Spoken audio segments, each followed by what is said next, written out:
வணக்கம், நலம் தானா வீவர்ஸ். இன்னைக்கு டம்ளர் கேக்கு முட்டை இல்லாமல் செய்ய போகிறோம். அதுக்கு கோதுமை மாவில் செய்கிறோம். அதுவும் 1 கப்பு கோதுமை மாவு, அதாவது பெரிய கப்போ சின்ன கப்போ நம்ம எந்த மெஷர்மெண்ட் கப்பு எடுக்கிறோமோ அதில் 1 கப்பு, இதில் 1 கப்பு எடுத்திருக்கேன்.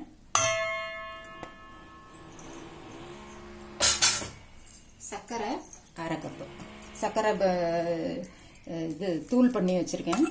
இதுலேயே ஏலக்காய் ஒரு 2 போட்டு அரைச்சி வச்சுக்கலாம். 1/2 கப்பு, இதில் 1/2 கப்பு, இந்த சின்ன கப்பு இருக்கு.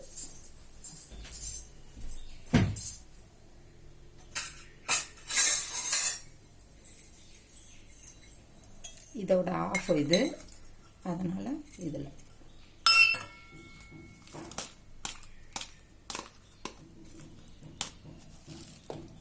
இது 1/2 கப்பு போட்டாச்சு. கொஞ்சம் 1 கப்பு, அதாவது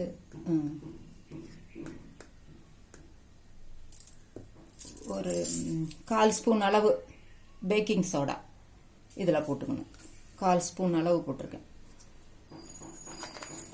ஏலக்காயும் அதுலேயே போட்டிருக்கோம். மிக்சிலேயே இதில் சர்க்கரையிலேயே போட்டு அடிச்சாச்சு. வேணும் ஏலக்காய் போடாட்டி எசன்ஸ் ஏதாவது இருந்தால் கூட ஊற்றிக்கலாம். நம்ம ஊற்றிக்கிட்டு இதில் எண்ணெய் 1 டேபிள் ஸ்பூன், சாதாரண எண்ணெய், சன்ஃப்ளவர் ஆயில் இல்லாட்டினா கடலெண்ணெய். நல்லெண்ணெய் ஊற்றினோம்னா கொஞ்சம் கசப்பு கொடுத்துரும், ஒரு வாசம் வந்துடும். எண்ணெய் ஜாஸ்தியாக இருக்கு மாதிரி 1 டேபிள் ஸ்பூன்னா ஜாஸ்தியாக இருக்கு. போதும் போதும் போட்டுக்கணும், அவ்வளோதான். இதை முதல்ல மிக்ஸ் பண்ணிக்கலாம், எல்லா பக்கமும் படுறது மாதிரி.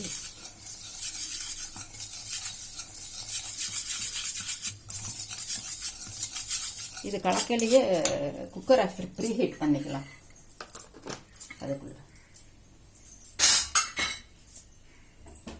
இது ஸ்டவ்லேயே தான் செய்கிறோம்.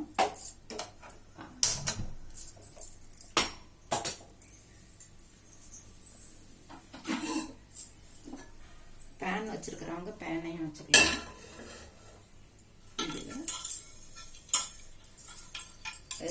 இது கேஸ்கட் போடாம ஒரு 5 நிமிஷம்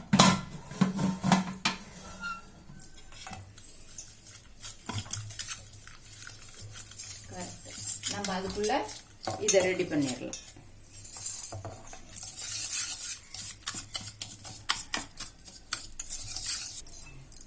இது சுகர் தான் கட்டியாக இருக்குது. இப்போ பால் ஊற்றினா அதில் கரைஞ்சிரும். பால் காய்ச்சி ஆற வச்சது. இது 1 கப்.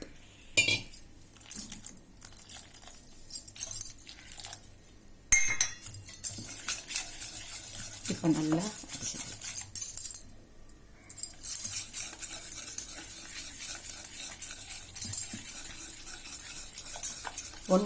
பால் இன்னும் கொஞ்சம் ஊற்றிக்கலாம். கொஞ்சம் லிக்விடாக வேணும். 1.25 கப்பு ஊற்றிக்கலாம்.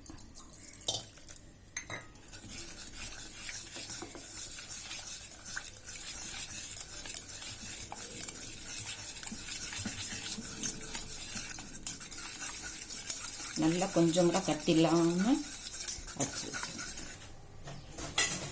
இப்போ பாருங்க, நல்லா பீட் பண்ணியாச்சு. பீட் பண்ணணும், இப்படி இருக்கும் பாருங்க.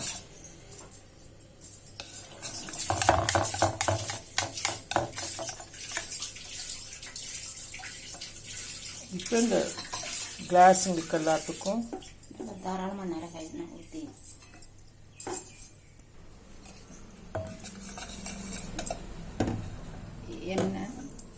எண்ணெய் தடவியாச்சு.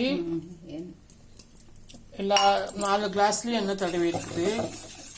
இப்போ இதை கரண்டியில் மோந்தும் ஊற்றலாம், இல்லாட்டினா இப்படியே கூட ஊற்றலாம். ஒரு 1/2 டம்ளர் அளவுக்கு மட்டும், ஏன்னா அப்புறம் ஃப்ளஃபியாக வந்துடும்.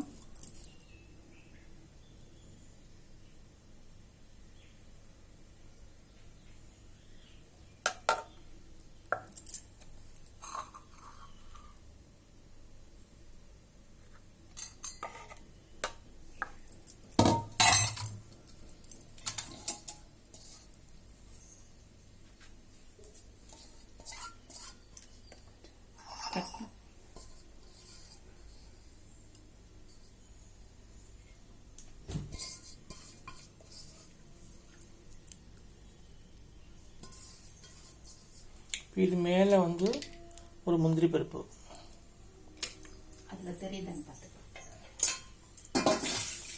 இது போட்டிங்கன்னு வச்சுக்கோங்க, சூப்பராக இருக்கும் பார்க்கறதுக்கு.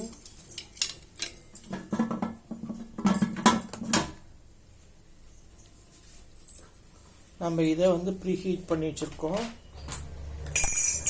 அதில் வந்து ஒரு இது போட்டுடுறோம்.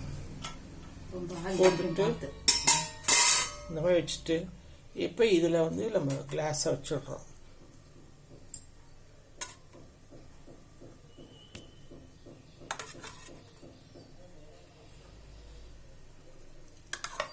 ஏற்கனவே நம்ம குக்கரை ப்ரீ ஹீட் பண்ணி வச்சுருக்கோம். இப்போ கேஸ் கட் போட்டு வெயிட் போடக்கூடாது.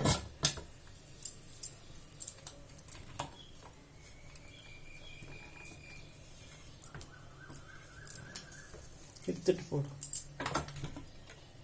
என்ன போ.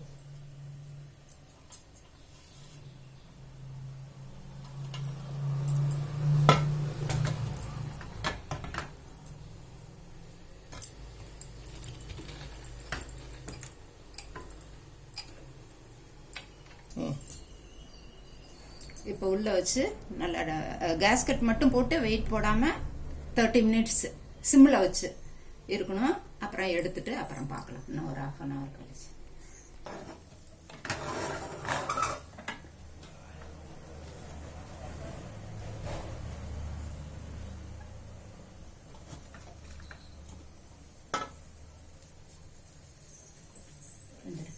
குச்சி தூப்பிக்க விட்டு பார்க்க கொஞ்சமாக தான் இருந்துச்சு. கொஞ்சமாக தான் நான் ஊற்றினேன். 1/2 டம்ளர் அது ஊற்றி இருந்துச்சு.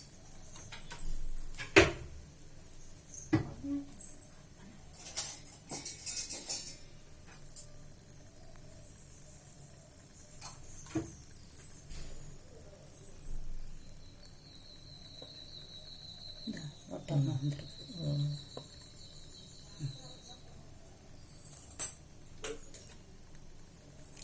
ஒட்டாமல் வந்திருக்கு, நல்லா வெந்திருக்கு. இப்போ இதை வெளியே எடுத்து வச்சுட்டு கொஞ்சம் ஆறுனதுக்கு அப்புறமேல நம்ம ரொம்ப ஹாட்டாக இருக்கும். இந்த குக்கர்லாம் கூட பாருங்கள் ஒன்றுமே கருப்பாகவே ஆகலை, சிம்மில் வச்சதுனால.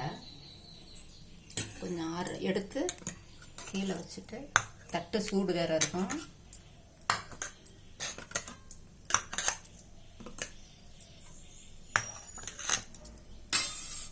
ஆறுனதுக்கப்புறம்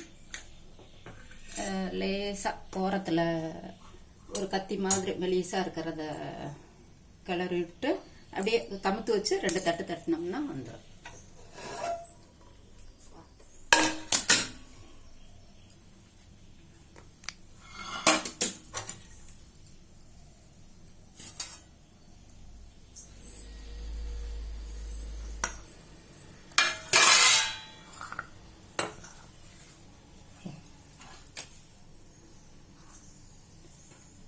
ஈஸியானது தான். நான் சின்னதாக கொஞ்சமாக ஊற்றிருக்கேன்.